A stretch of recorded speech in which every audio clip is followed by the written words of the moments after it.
Bismillahirrahmanirrahim. Assalamualaikum warahmatullahi wabarakatuh. Kembali di channel Sri Bae. Pada media pembelajaran matematika kali ini kita akan membahas kelanjutan dari turunan fungsi trigonometri, yaitu turunan fungsi trigonometri bagian kedua. Yang akan kita bahas tentang penggunaan dari turunan fungsi trigonometri.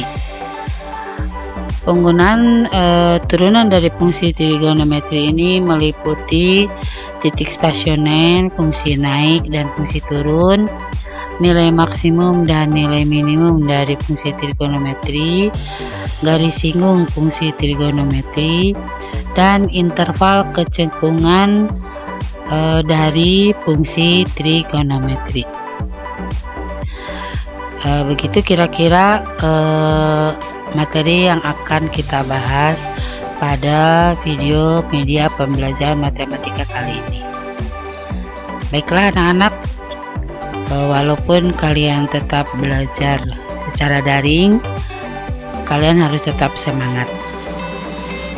Ibu cukupkan, marilah kita simak dari materi penggunaan turunan fungsi trigonometri. Bismillahirrahmanirrahim. Kita lanjutkan materi dari turunan fungsi trigonometri, yaitu turunan fungsi trigonometri bagian kedua.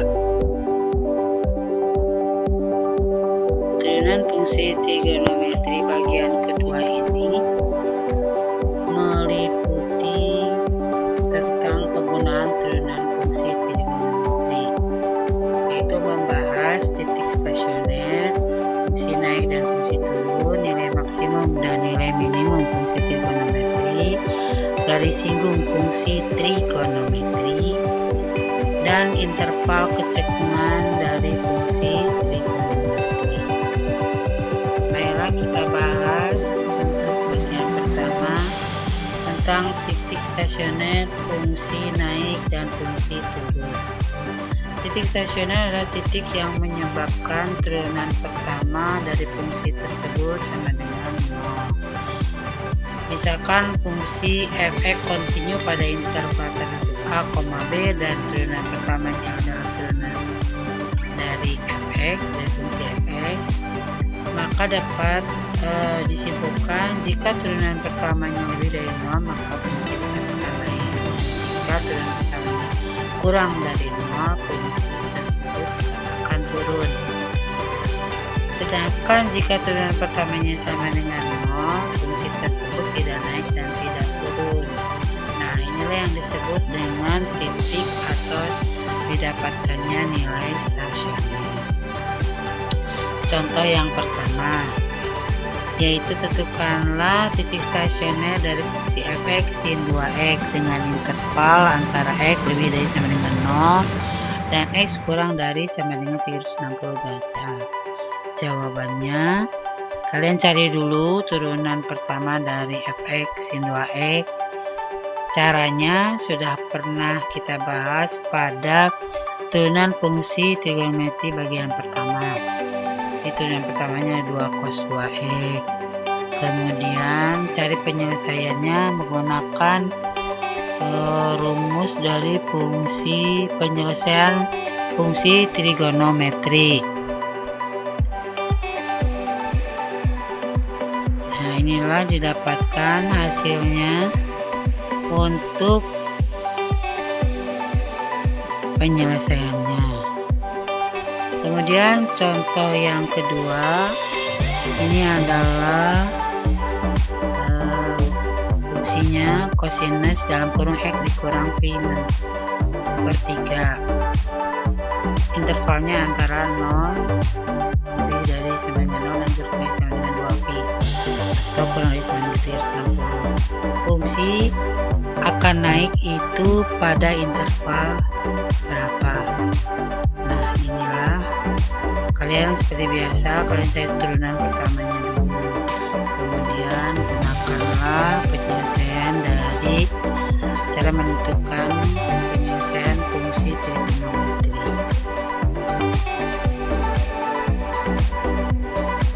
Kemudian yang berikutnya adalah tentang fungsi naik, tentang fungsi atau tentang nilai maksimum dan nilai minimum fungsi trigonometri. Titik stasioner A, FA bisa menjadi titik balik maksimum, bisa menjadi titik balik minimum, atau titik belok dari fungsi tersebut. Jenis-jenis titik stasioner dapat ditentukan dengan dua cara. Yang pertama adalah uji turunan pertama, yang kedua uji turunan kedua. Uji turunan pertama. Nah, pada uji turunan pertama itu kita substitusi pada turunan pertamanya, menentukan jika A-nya itu adalah kurang dari 0 positif, sedangkan A lebih dari 0-nya itu adalah, jika A-nya lebih dari itu adalah negatif, maka dikatakan bahwa fungsi tersebut adalah fungsi maksimum, nilai maksimum. Nah, inilah maka disebut sebagai titik balik maksimum. Kemudian sebaliknya, jika kurang dari X sama dengan A dengan F aksen A-nya sama dengan 0, maka titik stasioner letaknya dengan 0. Jika kurang dari A adalah negatif dan lebih dari A-nya positif, maka dapat dikatakan bahwa di situ terdapat titik balik minimum atau kita mendapatkannya nilai minimum. Nah, sedangkan pada turunan pertamanya sama dengan mendapatkan 0, untuk A, untuk nilainya kurang dari A itu adalah negatif dan lebih dari A-nya juga adalah negatif, maka dapat dikatakan fungsi itu merupakan titik belok. Bisa dikatakan titik belok minimum, maksudnya yang ke arah kanan, atau titik belok yang ke arah kiri. Contohnya, ketahui fungsi fx 2 kali sin dalam kurung 2x min pi per 2 dengan batasan antara 0 lebih dari 0 dan kurang dari sama dengan 180 atau kurang dari 9 pi. Tentukanlah titik stasioner dan jenisnya. Maka jawabannya sama, kalian cari dulu turunan pertamanya yaitu sama dengan 0. Dengan penyelesaian cara mencari himpunan penyelesaian fungsi trigonometri, maka kalian akan mendapatkan hasilnya seperti ini.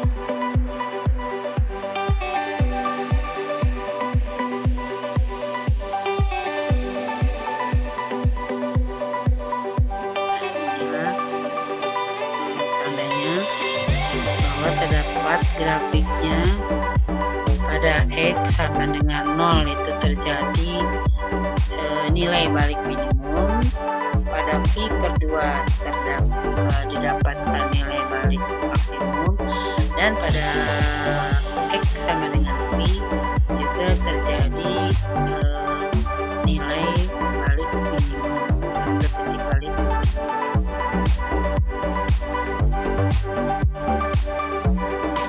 Nah, inilah didapatkannya.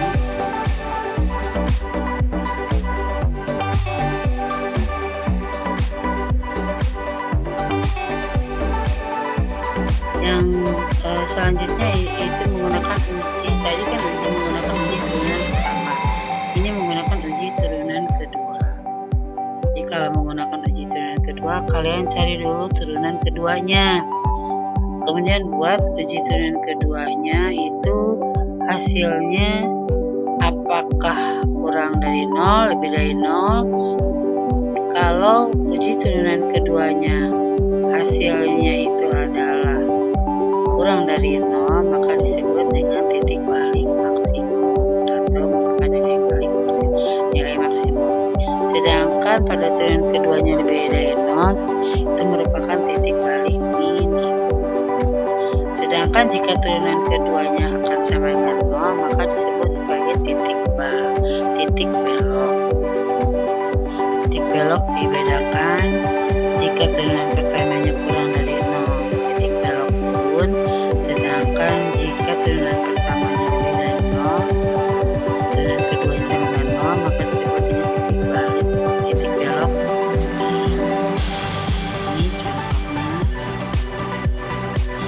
tentukan titik stasioner, fungsi, dan limitnya.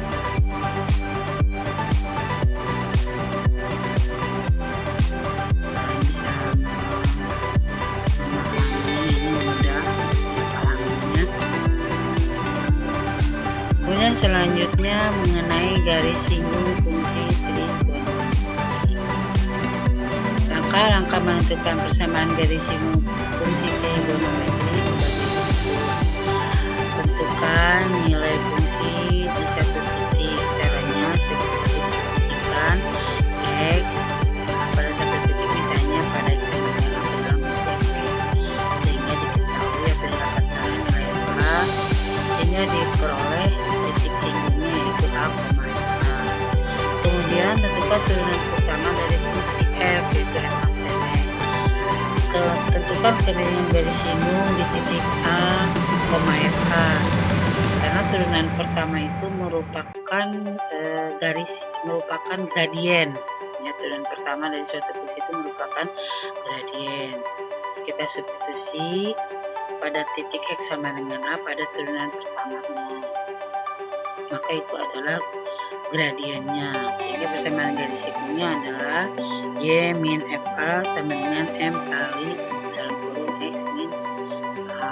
Contoh soalnya, persamaan garis singgung berlaku fungsi Fx sama dengan 3 cos X, 3 cos X ditambah sin dalam kurung Y min P di titik P, min 3. Kalau jawabannya ini, kalian carikan dulu kemiringan atau gradien dari garis singgung. Jadi kalian turunan pertamanya, kalian substitusi dengan X-nya itu adalah P, karena di titik P, min 3. Jadi kita substitusi X-nya di sini dengan P, maka didapatkanlah nilai dari turunan pertama dengan negatif 2. Maka itu adalah kemiringan dari sini atau merupakan gradien dari singgungnya itu kita substitusi tadi pada titik P, min 3, substitusi pada persamaan garis singgung. Kemudian selanjutnya adalah interval kecenderungan fungsi trigonometri. Pisahkan Fx mempunyai turunan pada interval A, B. Jika turunan kedua dari sebuah fungsi lebih dari 0, maka grafik fungsi akan cekung ke atas. Sedangkan jika turunan kedua kurang dari 0, maka grafik fungsi akan cekung ke bawah. Inilah grafiknya.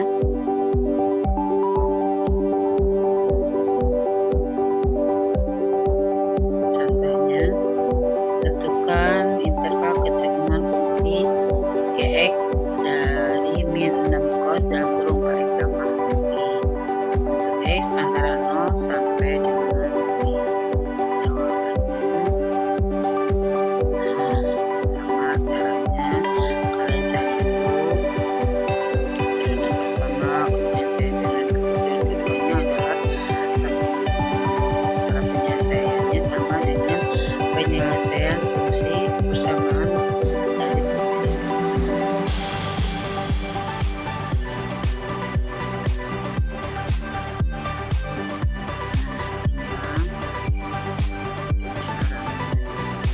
Sekian Ibu sampaikan materi dari turunan fungsi trigonometri. Silakan kalian ingin mencoba soal-soal latihan. Terima kasih. Assalamualaikum warahmatullahi wabarakatuh. Demikianlah pemaparan pembelajaran matematika turunan fungsi trigonometri bagian kedua yang meliputi tentang penggunaan turunan fungsi trigonometri. Jangan lupa like, komen, dan subscribe. Demikianlah. Wassalamualaikum warahmatullahi wabarakatuh.